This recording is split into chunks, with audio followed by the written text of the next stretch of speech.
Ini saya ingin sapa karena kita sibuk dari tadi persatuan lahiriah ya, persatuan batin kurang nih. Ini wajib kita disejukkan. Halo A. Halo A. Assalamualaikum A.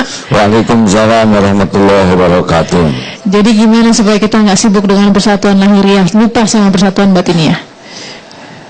Alhamdulillah, selamat ulang tahun dulu ya. Semoga TV One jadi TV yang dewasa. Amin. Karena jadi tua itu nggak usah pintar-pintar amat, jadi tua itu jadi sendiri. Tapi jadi matang dan dewasa ini perlu proses yang sangat serius. Di Indonesia banyak yang jadi tua, termasuk saya. Tapi belum tentu jadi dewasa. Dan masalah di Indonesia diantaranya adalah masalah kurang dewasa. Sepakat hadirin? Halo. Nah, kalau kurang dewasa mah tukang pamer, mudah tersinggung, lebay, emosional, tidak empati. Ini jadi masalah. Jadi masalah kita tuh rasanya banyak yang kurang dewasa padahal punya amanah yang sangat strategis di negeri ini. Bukan berarti saya udah dewasa ya.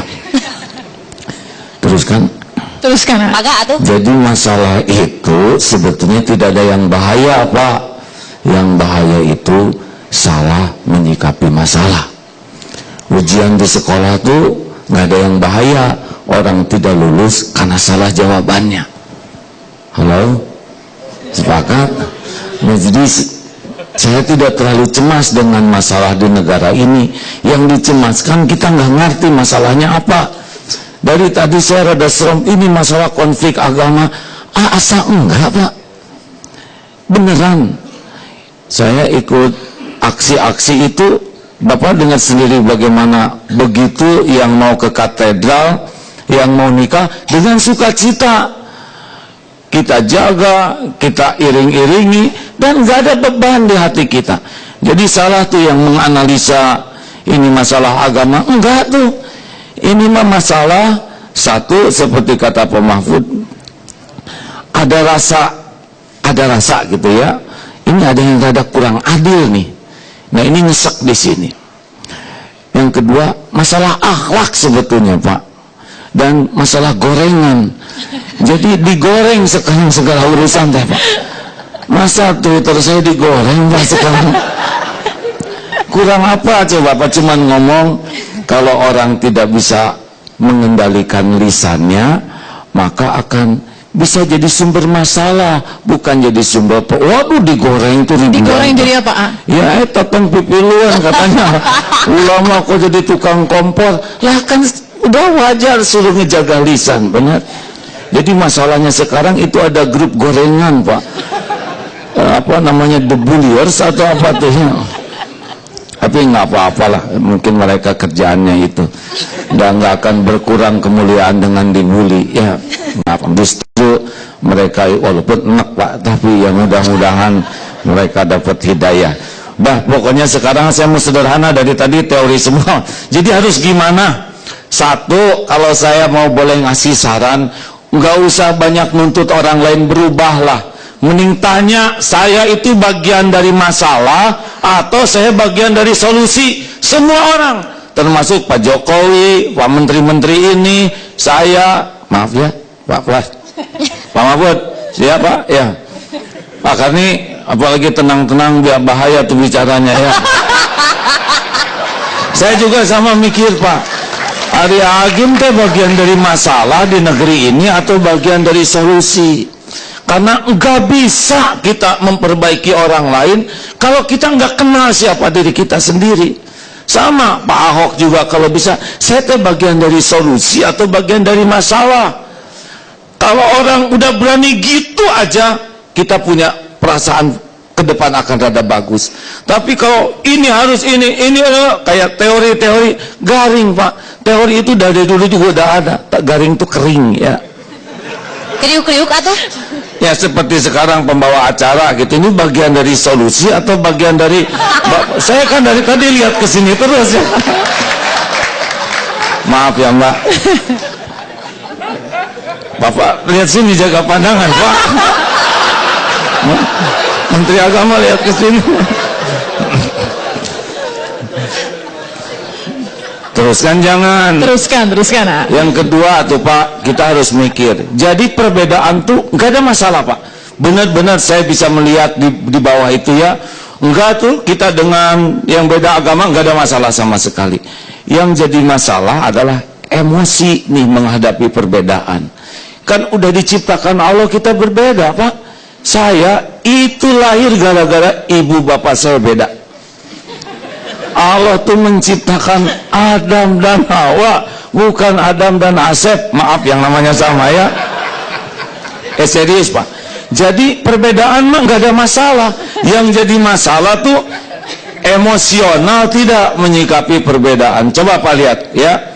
Orang yang dikritik di emosi. Nah itu yang jadi masalah tuh, bukan perbedaannya. Nah ini mungkin yang harus kita evaluasi. Gimana sih saya menyikapi perbedaan pendapat, perbedaan keinginan. Nah biasanya kalau orang udah nggak bisa nahan emosi, itu jadi masalah perbedaan tuh. Makanya kita perlu orang-orang yang kalau mau jadi pemimpin tuh ada kursus kematangan pribadi, kursus kedewasaan. Karena masalah tuh perbedaan itu udah banyak sekali. Kalau tiap beda jadi masalah, udah hancur tuh Pak.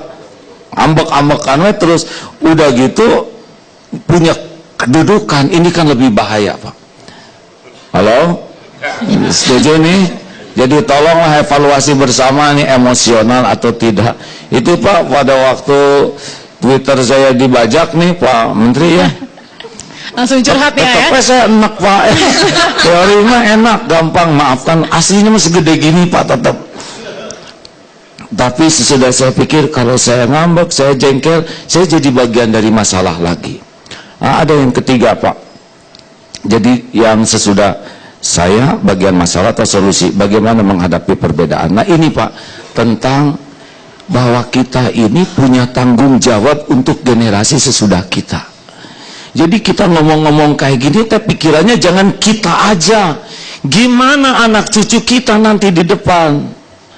Jangan hanya sibuk mikirin rumah kita, kesenangan kita. Itu gimana anak cucu kita menderita atau enggak sesudah kita lewati masa hidup ini. Kan kelihatannya ini wajah-wajah bakal meninggal, maaf ya. Bahkan ada yang tidak begitu lama lagi. Coba acungkan tangan. Saya udah 55 tahun, gak kerasa udah tua.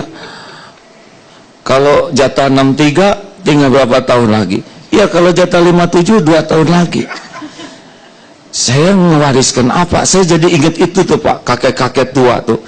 Dia ngegali-gali tanah, nanam korma. Sampai gemeter gini Pak. Ditanya, kakek udah tua, nanam korma, korma tumbuh, kakek meninggal. Kapan makan kormanya? Apa kata kakek ini ke khalifah? Khalifah, bukankah kita makan kurma sekarang jasa dari orang-orang terdahulu yang sudah tiada? Bukankah kita menikmati kurma sekarang jasa dari orang terdahulu? Mengapa kita tidak menanam untuk masa yang akan datang anak cucu kita? Saya masih suka mikir gitu Pak, anak saya, cucu saya gimana nanti nasibnya di negeri ini. Nah makanya Bapak Ibu, mumpung diberi amanah, jabatan, kedudukan, apalah topeng-topeng yang nggak jelas kayak gitu di dunia sebentar ini ya, jangan centil, itu kan cuma topeng, benar. Jabatannya sebentar, hisabnya berat. Pikir apa warisan kita buat generasi yang akan datang. Sepakat hadirin? Nah khalifah terpesona. Ya Allah, kata khalifah tuh, ini kakek benar. Bukankah saya sekarang dapat kerajaan juga? Warisan dari pendahulu saya. Kakek benar. Pengawal, ambilkan uang 2 kantong dirham, dinar.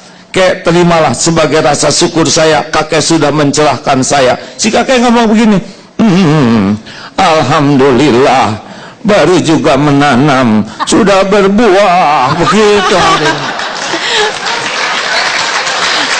Jadi kalau para pemimpin sekarang mikirin nanti gimana anak cucu kita sejahtera tidak, aman tidak negeri ini, insya Allah sekarang juga para pemimpin itu sudah dapat kebahagiaannya. Amin. Udah segitu ya. Jadi ayolah pikirkan bagaimana warisan buat yang akan datang gitu. Jangan cuma mikirin jabatan sekarang yang pastilah nggak lama lah. Itu kan cuma topeng saja. Buat apa beli topengnya? Ini biangnya, hatilah biangnya. Baik, Kak Agim.